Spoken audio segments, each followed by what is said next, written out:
Assalamualaikum warahmatullahi wabarakatuh. Perkenalkan, nama saya Sherin Ali Azara dengan NIM 23515601SV 22583 dalam mata kuliah pemrograman geospasial desktop kelompok A. Baik, konsep kustomisasi berbasis spasial mengarah kepada penyesuaian serta modifikasi sistem aplikasi atau data berdasarkan aspek keruangan. Konsep kustomisasi sering ditemukan dalam bidang seperti sistem informasi geografis yang mampu melakukan analisis berbasis lokasi, lalu bertujuan mendukung pengambilan keputusan. Kustomisasi perangkat lunak yang berbasis spasial digunakan berupa ArcGIS Desktop atau ArcGIS Pro yang mampu mengubah atau memodifikasi tampilan pada tampilan ArcMap. Konsep ini sangat kompleks dan penggunaan aplikasi yang digunakan bermacam-macam tergantung dari konteks dan tujuan khusus yang digunakan.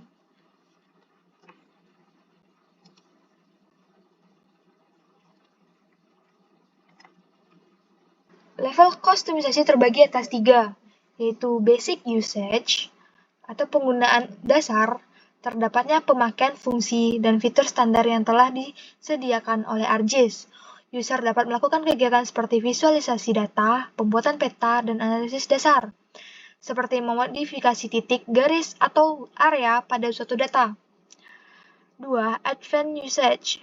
Mulai adanya fitur-fitur lanjutan, seperti analisis spasial, pemodelan data, dan scripting untuk melakukan tujuan khusus.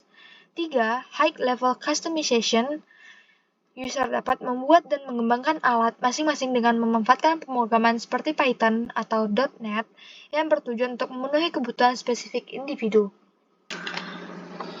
Level kustomisasi yang diterapkan pada tahap 1 yaitu level 3 karena membuat toolbox pada ArcMap memerlukan untuk melakukan buffer atau buffer tool yang memanfaatkan pemrograman ArcPy dalam bahasa Python.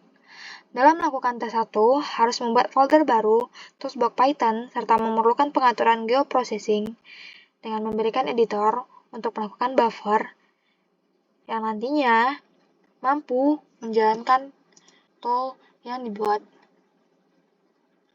Selanjutnya, tools yang sudah dibikin atau dibuat dapat diedit dan memunculkan kode yang telah disesuaikan dengan tujuannya, yaitu buffer tool.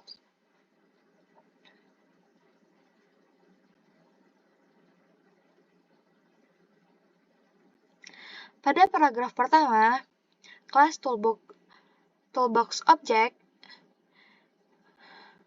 pada self-label diisi dengan buffer toolbox yang bertujuan untuk menampilkan labelnya dengan keterangan buffer toolbox, lalu pada self-alias mengisi dengan nama buffer. Pada baris akhir paragraf 1, self-tools diberi dengan nama buffer PTS. Selanjutnya, pada paragraf kedua, kelas buffer PTS memiliki bagian seperti self-label yang akan diberi dengan nama tool buffer points, lalu self-description yang akan menampilkan deskripsinya seperti this Python script tool will buffer points, lalu self-can run in background dengan keterangan false.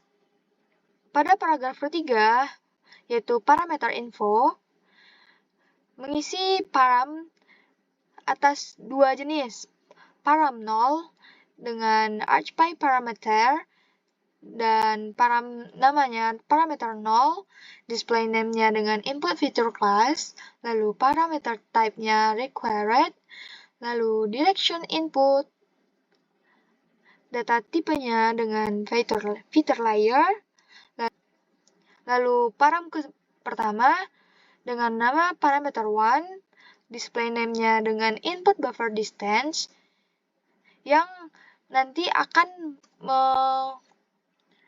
membedakan jarak asli dengan jarak setelah di buffer. Parameter tipe dengan required, direction input, dan data tipenya panjang. atau yang dikarenakan jarak. Pada baris terakhir, return pengulangannya param 0 dan param 1.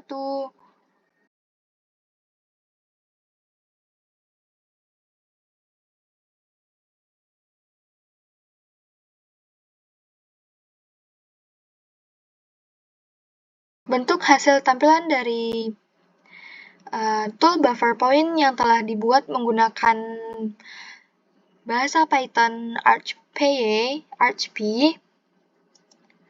menginput data titik, misalnya Desa Gunung Kidul Sentroid, lalu memasukkan jarak yang diinginkan, misalnya 300, lalu oke, menunggu hasil execute tool buffer point sukses. Selanjutnya, pada table of content tambahkan data asli sebelum dibuffer dan data setelah dibuffer.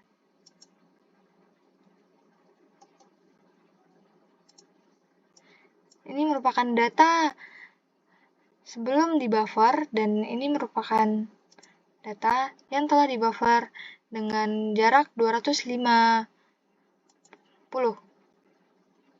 meter.